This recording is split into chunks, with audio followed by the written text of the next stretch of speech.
Hi friends, అందరికీ నమస్కారం. అంజలి కథలకి స్వాగతం.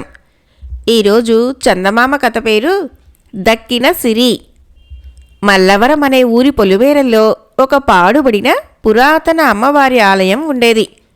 ఆలయాన్ని ఎంతో కాలంగా ప్రజలు పూజా పునస్కారాలు లేకుండా వదిలివేయటంతో లోపలి భాగమంతా బూజు, దుమ్ము, ధూళితో నిండిపోయింది. ఆలయ పైభాగాన రకరకాల పిచ్చి మొక్కలు చిత్త ఒత్తుగా పెరిగాయి.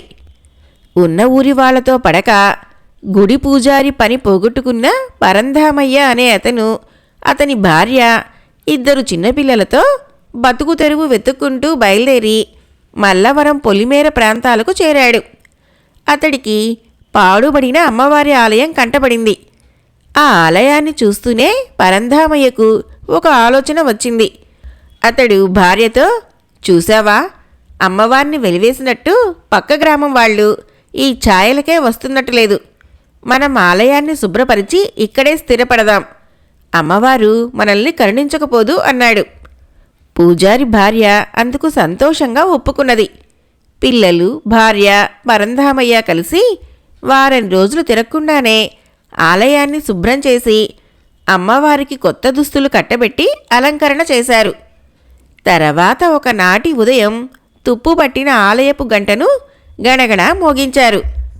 అమ్మవారి ఆలయంలో ఒక పూజారి చేరాడని, ఆలయం బాగుపడిందని తెలుసుకున్న గ్రామంలోని భక్తులు రోజు ఆలయానికి వచ్చి పోసాగారు. వాళ్ళు అక్కడ కానుకలుగా ఇచ్చి వెళ్లే డబ్బులతో పరంధామయ్య కుటుంబం సుఖంగా బతకసాగింది. 4-5 నెలలు గడిచాయి. ప్రారంభంలో కొత్త ఒక వింతగా వచ్చిన భక్తుల సంఖ్య క్రమంగా తగ్గిపోసాగింది. పరంధామయ్యకు తిరిగి గడ్డు రోజులు మొదలయ్యాయి.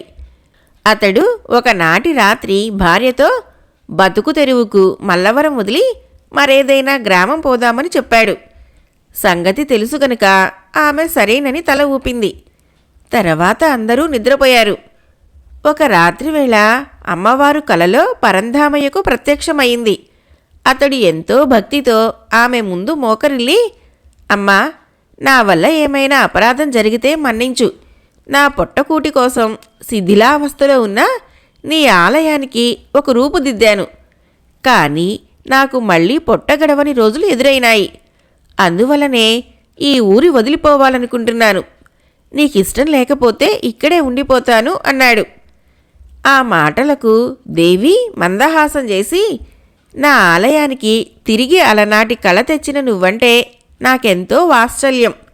నేనిప్పుడు నిన్ను అనుగ్రహించటానికి వచ్చాను. ఈ ఆలయము రేపు సూర్యోదయ సమయంలో నిలువునా కూలిపోతుంది. నువ్వు వెంటనే నా విగ్రహం పాదాల కింద తవ్వు. అక్కడ ఆలయం ఉచ్ఛదశలో ఉన్నప్పుడు నేను ధరించిన నగలు, ఆభరణాలు ఉన్నాయి. వాటిని తీసుకుని మరెక్కడికైనా పోయి భార్య, బిడ్డలతో సుఖంగా జీవించు. నేను ఈ ఆలయాన్ని విడిచిపోతున్నాను అని చెప్పి అదృశ్యమైపోయింది. పరంధామయ్య నిద్ర మేల్కొని భార్యకు తన కల గురించి చెప్పాడు. ఇద్దరూ కలిసి విగ్రహం పాదాల కింద తవ్వగా అక్కడ అమ్మవారు చెప్పినట్టే చాలా నగలు దొరికాయి. వాళ్ళు వాటిని జాగ్రత్తగా మూటగట్టుకొని సంతోషంగా పిల్లలిద్దరితో ఆలయం నుంచి బయటికి వచ్చారు. ఆ సమయంలో సూర్యోదయం అవుతున్నది. అంతలో 3 దొంగలు అక్కడికి వచ్చి పరంధామయ్యకు కత్తులు చూపించి, నీ చేతిలో ఉన్న మూట, ఇతర పాత్ర సామానులు గొడవ చేయకుండా ఇచ్చేయి అన్నారు. ఇన్నాళ్లకు అమ్మవారి అనుగ్రహం వల్ల ప్రాప్తించిన సిరి దొంగల పాలైతున్నందుకు పరంధామయ్య చాలా బాధపడ్డాడు. అయినా తనకు అనుభవించే యోగం లేదని మనస్సును సరిపెట్టుకొని అతడు దొంగలకు నగల మూట ఇవ్వబోతుంటే అతడి భార్య చప్పున మూట లాక్కొని ఆలయంలోకి విసిరేసింది. మూట కింద పడుతూనే అందులోని బంగారు నగలు నేల మీద చెల్లాచెదురై దగదగా మెరవసాగినాయి. అంత బంగారం చూడగానే దొంగల కళ్ళు ఆనందంతో జిగేలుమన్నాయి. వాళ్ళు చిన్నగా చప్పట్లు చరిచి ఒక్క దూకున ఆలయంలోకి వెళ్లారు. ఆ సమయంలో ఉదయ సూర్యకిరణాలు ఆలయం మీద ప్రసరించాయి. మరుక్షణం ఆలయం పెద్ద శబ్దంతో కూలిపోయింది. దొంగలు ముగ్గురు రాళ్ల కింద పడి మరణించారు. పరంధామయ్య అమ్మవారి మహత్తుకు అచ్చెరువు చెందాడు. అతడు కూలిన రాళ్లను తొలగించి అమ్మవారి నగలను ఏరి ఒక మూటగా కట్టి భార్యకిస్తూ, ఆ తల్లి దయవల్లే నీకు సమయానికి నగల మూటను ఆలయంలోకి విసిరివేయాలన్న బుద్ధి కలిగింది. అలా కాకపోతే ఈ సిరి మనకు దక్కేది కాదు అన్నాడు. తర్వాత అతడు అమ్మవారిని మరొకసారి ప్రార్థించుకొని భార్య బిడ్డలతో మరొక ఊరుకు ప్రయాణమయ్యాడు. కథ అయిపోయింది. ఫ్రెండ్స్, మరొక కథ చెప్పుకుందాం. కథ పేరు మొహమాటస్థుడు. వీరవరం గ్రామంలో సంపన్న గృహస్థులైన రామనాథం, పార్వతి ఆదర్శ దంపతులు. వాళ్లకు పిల్లలు లేరు. ఇంటికి ఎవరొచ్చినా బాగా ఆదరిస్తారని పేరు పడ్డారు. ఒకసారి వాళ్ళింటికి గోపాలం అనే కుర్రవాడు వచ్చాడు. వాడు ఏదో దూరపు వరుసలో రామనాథానికి బంధువు అవుతాడు. గ్రామంలో పని ఉండి వచ్చిన గోపాలం ఆయన ఇంట్లో ఒక్క పూట మాత్రం భోజనం చేశాడు. ఆ తర్వాత ఎక్కడో భోజనం చేసి వస్తూ ఉండేవాడు. గోపాలం ధోరణికి పార్వతి ఎంతగానో నొచ్చుకొని, అనవసరంగా మొహమాట పడుకున్నాయనా, మరొక్కడికి వంట చేయటం నాకేం శ్రమ కాదు, భరించలేకపోవటానికి ఇదేమంత ఖర్చు కాదు, అలాగని నువ్వు పరాయి వాడివి కాదు అన్నది. పార్వతి ఇంత చెప్పినా కూడా గోపాలం బయటనే భోజనం చేసి వచ్చి ఏవో సాకులు చెబుతూ ఉండేవాడు. ఇలా 4-5 రోజులు జరిగాక పార్వతి భర్తతో, ఆ కుర్రాడు మరీ మొహమాటస్తుడులా ఉన్నాడండి. మన ఇంట్లో ఉంటూ పరాయి ఇంట్లో భోజనం చేస్తుంటే మీ బంధువులు నన్ను ఆడిపోసుకోరు అన్నది. ఏం చేస్తాం, అసలే నాకు అజీర్ణ రోగం కదా, నేను సరిగ్గా భోజనం చేయను. నాతో పాటు భోజనానికి కూర్చుంటే ఆ కుర్రాడికి నాకంటే ఎక్కువ తినటానికి మొహమాటంగా ఉన్నట్లుంది అన్నాడు రామనాథం. గోపాలము ఆ ఊళ్ళో 10 రోజులుండి వెళ్ళిపోయాడు. ఆ తర్వాత కొన్నాళ్లకు పొరుగురికి ఎవరో గొప్ప వైద్యుడు వచ్చాడని పార్వతికి తెలిసింది. ఆమె రామనాథాన్ని ఆ వైద్యుడి దగ్గరికి వెళ్ళి వైద్యం చేయించుకోమని పోరసాగింది. ఆ ఊళ్ళో రామనాథానికి దూరపు బంధువు ఒక ఆయన ఉన్నాడు. భార్య పోరు భరించలేక ఆయన భార్యతో సహా బయలుదేరి ఆ ఊరు వెళ్ళి బంధువు ఇంట మకాం పెట్టాడు. అజీర్ణ వ్యాధి ఉంటేనేం, నేను బాగానే తిరుగుతున్నాను కదా, వైద్యం చేయించుకోమని మా ఆవిడ ఒక్కటే పోరు అన్నాడు రామనాథం బంధువుతో. పార్వతి కల్పించుకొని, చూడండి అన్నయ్య గారు, రోగం పేరు చెప్పి ఈయన 4 మెతుకులు మింగి లేవటం అలవాటైపోయింది. ఇంటికొచ్చిన బంధువులు ఇది చూసి తాము అర్ధాకలితో లేచిపోతున్నారు. వాళ్ల కోసమైనా ఈయన వైద్యం చేయించుకోవద్దా అన్నది. ఆ మాటలకు బంధువు నవ్వి, చూడమ్మా పార్వతి, నీ వెర్రిగాని ఈ రోజుల్లో మొహమాట పడే బంధువులెక్కడమ్మా, మరి నాకు తిన్నది అట్టే అరగదు. అయినా మా ఇంటికి వచ్చిన బంధువులు అడిగి మరీ అవి ఇవి పిండి వంటలు చేయించుకొని తినిపోతారు. మా ఆవిడ చెయ్యి తగిలిందంటే పచ్చగడ్డి కూడా కొత్తిమీరగా మారిపోతుంది అన్నాడు. ఆ రాత్రి రామనాథం ఇంటావిడను పదార్థాలన్నీ మరీ అడిగి భోజనం చేశాడు. పార్వతి కూడా వంట చాలా బాగున్నదని గుర్తించింది. అయితే ఎన్నడూ కడుపారా భోజనం చేయని తన భర్త వారి ఇంట ఆవురావురమంటూ తినడం ఆమెకు బాధ కలిగించింది. ఈ ఊళ్ళోకి రాగానే ఈయనకు ఎక్కడి లేని ఆకలి పుట్టుకొచ్చినట్టుంది, ఎన్నడూ ఇలా భోజనం చేయలేదు అన్నది పార్వతి భర్త వంక గుర్రుగా చూస్తూ ఆయన బంధువుతో. అదంతా మా ఆవిడ వంట మహత్యం. ఆ మధ్య వచ్చిన గోపాలము ఇంతే, రోజు ఏదో ఒక పిండి వంట చేయమని వేధించేవాడు అన్నాడు రామనాథం బంధువు. ఏ గోపాలం అని అడిగింది పార్వతి ఆశ్చర్యంగా. బంధువు చెప్పిన వివరాల్ని బట్టి తమ ఇంటికి వచ్చిన గోపాలమే ఇక్కడికి వచ్చి కొద్ది రోజుల పాటు ఉండి వెళ్ళాడని, తిండి విషయంలో ఎలాంటి మొహమాటం చూపలేదని పార్వతికి అర్థమైపోయింది. బంధువు కొంచెం సేపాగి పార్వతితో, అజీర్తి రోగానికి వైద్యమంటూ మీ ఆయన్ని ఈ ఊరికి తీసుకువచ్చి పెద్ద పొరపాటు చేశావు. నా అనారోగ్యానికి ఎన్ని మంచి మందులు మింగినా ఇల్లాలి రుచికరమైన వంట కారణంగా నాకు పథ్యం సాగటం లేదు. ఇక్కడ ఉంటే మీ ఆయనకి నా కర్మే పడుతుంది అన్నాడు. ఇదంతా విన్నాక పార్వతికి చాలా అవమానంగా అనిపించింది. ఆ రాత్రి ఆమె భర్త దగ్గర మీ చుట్టం తన పెళ్ళాం గురించి అంత గొప్పగా చెబుతూ ఉంటే మీరు నా గురించి ఒక్క మంచి మాట అయినా అనలేదేంటండి అని కళ్ళనీళ్లు పెట్టుకున్నది. నన్నేమనమంటావు? అసలే నాకు మొహమాటం. ఆయన పొగిడినట్లు నేను నా వాళ్ళని పొగడలేను అన్నాడు రామనాథం. నిజంగా మీకు మొహమాటమే అయితే అది భోజనం దగ్గర చూపించలేదేం? అన్నీ మళ్ళీ మళ్ళీ అడిగి వేయించుకున్నారు. ఇంటి దగ్గర అలా ఎప్పుడైనా చేశారా అన్నది బాధగా పార్వతి. అందుకు మొహమాటమే కారణం. ఆయనేమో భార్య వంటను మహా పొగిడేస్తున్నాడు. అలాంటప్పుడు విని ఊరుకోవటం మర్యాద అవుతుందా? అందుకే కూరలు అవి 1-2 సార్లు అడిగి వేయించుకున్నాను అన్నాడు రామనాథం. అదేం కాదు, నన్ను వెర్రిబాగులు దాని కింద జమకట్టి మాట్లాడకండి. ఆ గోపాలం మీరు కూడా పనిగట్టుకొని ఈ ఇంట్లో నా పరువు తీసేటందుకు ఇంత నాటకం ఆడారు. అతను ఈయన కూడా నాకేం కారు, మీ తరపు బంధువులే కదా అంటూ పార్వతి చిన్నగా ఏడ్పు ప్రారంభించింది. రామనాథం ఆమెను బతిమాలుతూ, ఈ స్వల్పానికి ఏడవటం ఎందుకు? నువ్వు బాధపడతావని ఇన్నాళ్లుగా ఊరుకున్నాను, కానీ నేను నిజంగా మొహమాటస్తున్నని ఇప్పుడే రుజువు చేయగలను అన్నాడు. పార్వతి టక్కున ఏడవటం మాని, ఆ రుజువు చేయటం ఏమిటో చెప్పండి అన్నది. రామనాథం 1-2 క్షణాలు తటపటాయించి, నిజానికి నాకు అజీర్తి రోగం లేదు. నీ వంట బాగుండదు. ఆ సంగతి చెబితే నువ్వు నొచ్చుకుంటావని ఇంట్లో పిట్టతిండితో సరిపెట్టుకుని నీకు తెలియకుండా పూటకోళ్ల ఇంట్లో కడుపు నిండా భోజనం చేస్తున్నాను. నేను కట్టుకున్న భార్య దగ్గరే మొహమాటం పడేవాణ్ణనటానికి ఇంతకంటే మరేం రుజువు కావాలి అన్నాడు. పార్వతి తెల్లబోయింది. మర్నాడే వాళ్ళు తమ గ్రామానికి తిరిగిపోయారు. 2 రోజుల తర్వాత పార్వతి వంట చేయటంలో సిద్ధహస్తురాలని పేరు మోసిన ఒక ఆవిడ్ని వంట మనిషిగా కుదుర్చుకున్నది. రామనాథం మరేనాడు తన అజీర్తి రోగాన్ని గురించిన ప్రస్తావన భార్య దగ్గరికి తేలేదు. కథ అయిపోయింది. ఫ్రెండ్స్, మరొక కథ చెప్పుకుందాం. ఈ జాతక కథ పేరు అరాజకం. బ్రహ్మదత్తుడు కాశీ రాజ్యాన్ని పరిపాలించే కాలంలో ఉత్తమ పాంచాల దేశపు రాజధాని అయిన కాంపిల్య నగరానికి పాంచాలుడు రాజుగా ఉండేవాడు.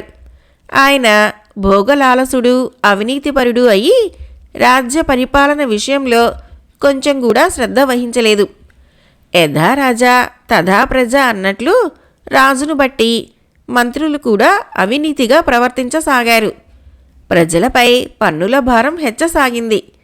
అరాజకం తల ఎత్తింది. ఈ అరాజక స్థితిలో ప్రజల జీవితం తారుమారయింది. పగలు రాజభటుల పీడ, రాత్రి దొంగల పీడ హెచ్చిపోయింది. అందుచేత నగరవాసులు తమ ఇళ్లకు తాళాలు పెట్టి, వాకిళ్లకు ముళ్ల కంపలు అడ్డం పెట్టి, తమ భార్యాబిడ్డలతో అరణ్యానికి వెళ్ళి అక్కడ తలదాచుకోసాగారు. వాళ్ళు పగలల్లా అడవిలో గడిపి అర్ధరాత్రి వేళ తమ ఇళ్లకు వస్తూ ఉండేవారు. ఈ సమయంలో బోధిసత్వుడు నగరం వెలుపల ఉండే ఒక తిందుక వృక్షానికి అధిష్టాన దేవతగా జన్మించాడు. రాజు ఆ వృక్షానికి ఏటా పూజలు జరిపి దాని కింద 1000 మాడలు ఖర్చు చేసేవాడు. అయ్యో, నన్ను ఇంత శ్రద్ధాభక్తులతో ఆరాధించే ఈ రాజు అవివేకం వల్ల తన దేశానికి అరాజకం తెచ్చిపెట్టుకుంటున్నాడు. ఇతనికి సరి అయిన ఉపదేశం చేయటానికి నేను తప్ప ఇంకెవరూ లేరు అనుకున్నాడు తిందుక దేవుడు. ఆయన ఒక రాత్రి నిద్రిస్తున్న రాజుకు ప్రత్యక్షమై, రాజా, నేను తిందుక దేవుణ్ణి, నీకు సరి అయిన బోధ చేయటానికి వచ్చాను అన్నాడు. ఏమిటా బోధ అని రాజు భక్తిపూర్వకంగా అడిగాడు. రాజా, నీ రాజ్యం నాశనమైపోతున్నది. అశ్రద్ధగా పరిపాలించే రాజు ఈ లోకంలో తన రాజ్యాన్ని పోగొట్టుకుని పరలోకంలో నరకాన్ని అనుభవిస్తాడు అన్నాడు తిందుకదేవుడు. దేవా, నేనిప్పుడేం చేయాలి అని రాజు అడిగాడు. ఇప్పటికైనా నీ రాజ్య పరిపాలన విషయాలను నీవే స్వయంగా చూసుకొని అరాజకాన్ని తొలగించి రాజ్యాన్ని కాపాడుకో అని తిందుకదేవుడు అదృశ్యుడయ్యాడు. రాజుకు జ్ఞానోదయం అయింది. ఆయన తన రాజ్యం ఎలా ఉన్నది స్వయంగా చూడటానికి నిశ్చయించుకున్నాడు. మర్నాడు ఉదయమే ఆయన తన మంత్రులను పిలిచి రాజకార్యాలు చూస్తూ ఉండమని నియోగించి తన పురోహితుణ్ణి వెంటబెట్టుకొని తూర్పు ద్వారం గుండా నగరం దాటి మారువేషంతో బయలుదేరాడు. నగరం వెలుపల ఒక ఇంటి ముందు వృద్ధుడొకడు కనిపించాడు. ఆయన ఇల్లు తాళం పెట్టి ఇంటి చుట్టూ ముళ్ళకంప పెట్టి భార్యాబిడ్డలతో అడవికి పారిపోయాడు. చీకటి పడగానే ఆయన తన ఇంటికి తిరిగి వచ్చి వాకిలి తీయబోతుండగా కాలిలో ఒక ముల్లు గుచ్చుకున్నది. వెంటనే ఆయన నేలపై చతికిలబడి కాలిలో గుచ్చుకున్న ముల్లును తీసుకుంటూ, నా అరికాలలో ఈ ముల్లు గుచ్చుకున్నట్టే పాంచాల రాజుకు యుద్ధంలో బాణం గుచ్చుకొనుగాక అని తిట్టుకున్నాడు. ఈ తిట్టు విని రాజపురోహితుడు ఆ వృద్ధుణ్ణి సమీపించి, అయ్యా, తమరు వృద్ధులు, కన్ను సరిగ్గా కనిపించక మీరు ముల్లు తొక్కితే అది రాజుగారి దోషం ఎలా అయింది అని అడిగాడు. రాజు అవినీతిపరుడైనందుచేతనే అధికారులు దుష్టులైనారు. పగలు రాజభటుల బాధ, రాత్రి దొంగల బాధ భరించలేక ప్రజలు ఇళ్లకు ముళ్ళకంపలు అడ్డం పెట్టి భార్యాబిడ్డలతో అడవికి పారిపోతున్నారు. లేకపోతే నా కాలిలో ఈ ముల్లు విరగవలసిన పనేమిటి అన్నాడు వృద్ధుడు. రాజు, పురోహితుడు ఇంకొక గ్రామానికి వెళ్లారు. అక్కడ వారికొక స్త్రీ కనిపించింది. ఆమెకు యుక్త వయసు వచ్చి ఇంకా పెళ్లి కాని కుమార్తెలు ఇద్దరున్నారు. వారిని అడవికి తీసుకుపోవటం ఇష్టం లేక ఆమె తన ఇంటనే దాచి ఉంచి ఇంటికి కావలసిన కట్టెలు, ఆకులు తనే తెస్తూ ఉండేది. ఇప్పుడు ఆమె ఏవో ఆకులు కొయ్యటానికి ఒక చెట్టెక్కి దానిపై నుంచి కింద పడి, ఈ రాజు చచ్చిపోను, వీడు బతికుండగా కన్యలకు పెళ్లి గీత కూడా లేదు అన్నది. ఈ మాటలు విని పురోహితుడు ఆమెను సమీపించి, బుద్ధిహీనురాల, రాజ్యంలో ఉండే ప్రతి కన్యకు భర్తను వెతకటమే రాజుగారి పనా అన్నాడు.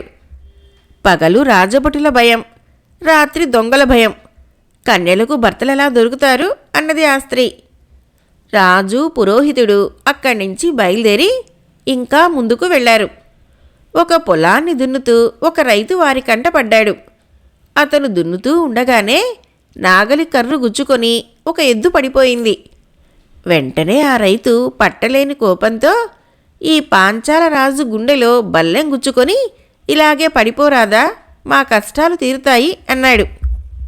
పురోహితుడు రైతుతో, ఏమోయ్, నీ అశ్రద్ధ వల్ల ఎద్దుకు దెబ్బ తగిలి పడిపోతే అందులో రాజుగారి తప్పేమిటి అన్నాడు.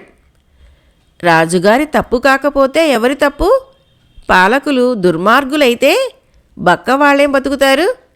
పగలు రాజభటుల భయం, రాత్రి దొంగల భయం.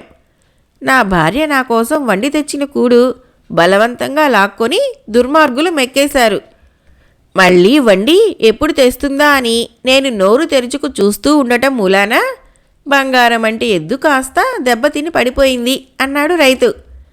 అక్కడి నుంచి బయలుదేరి రాజు, పురోహితుడు తమ రాజధానికి పోసాగారు. దారిలో వారికొక దృశ్యం కనిపించింది. ఒక మడుగులో ఉన్న కప్పలను బతికి ఉండగానే కాకులు పొడుచుకు తింటున్నాయి. ఆ కప్పలలో ఒకటి క్రోధావేశంతో, ఈ కాకులు మమ్మల్ని ఎలా బతికి ఉండగానే పీకు తింటున్నాయో అలాగే పాంచాల రాజుని, అతని సంతానాన్ని శత్రువులు పీకు తిందురుగాక అన్నది. ఓసి మతిమాలిన కప్ప, మిమ్మల్ని పీకు తినే కాకుల్ని ఏమీ అనలేక రాజుగారికి శాపనార్థాలు పెడుతున్నావా అన్నాడు పురోహితుడు కప్పతో. దానికి కప్ప, రాజుగారిని తృప్తి చేయటానికి పురోహితుడు అలాగే అడుగుతాడు, ఆశ్చర్యం లేదు. కానీ దేశంలో కాకబలులు కూడా కరువైపోబట్టే గదా కాకులు బతుకున్న కప్పల్ని పీకుతునే దుస్థితి పట్టింది. అటువంటి రాజు చస్తే ఎంతో మేలు అన్నది. అది విన్న రాజు, నన్ను కప్పలు కూడా శపిస్తున్నాయి, ఇక లాభం లేదు, మనం నగరానికి తిరిగి వెళ్ళి ఈ అరాజకాన్ని తుదముట్టించుదాము అన్నాడు. ఆ ప్రకారమే ఆయన రాజ్యపాలనలో శ్రద్ధ చూపి లోపాలను సవరణ చేసి ప్రజలకు శాంతి సౌఖ్యాలు కలిగేలాగా చాలా కాలం పరిపాలన సాగించాడు. కథ అయిపోయింది. ఫ్రెండ్స్, నా కథలు నచ్చినట్లయితే మన ఛానల్ని తప్పకుండా సబ్స్క్రైబ్ చేయండి, లైక్ చేయండి, షేర్ చేయండి, మంచి కామెంట్ చేయండి. Thank you.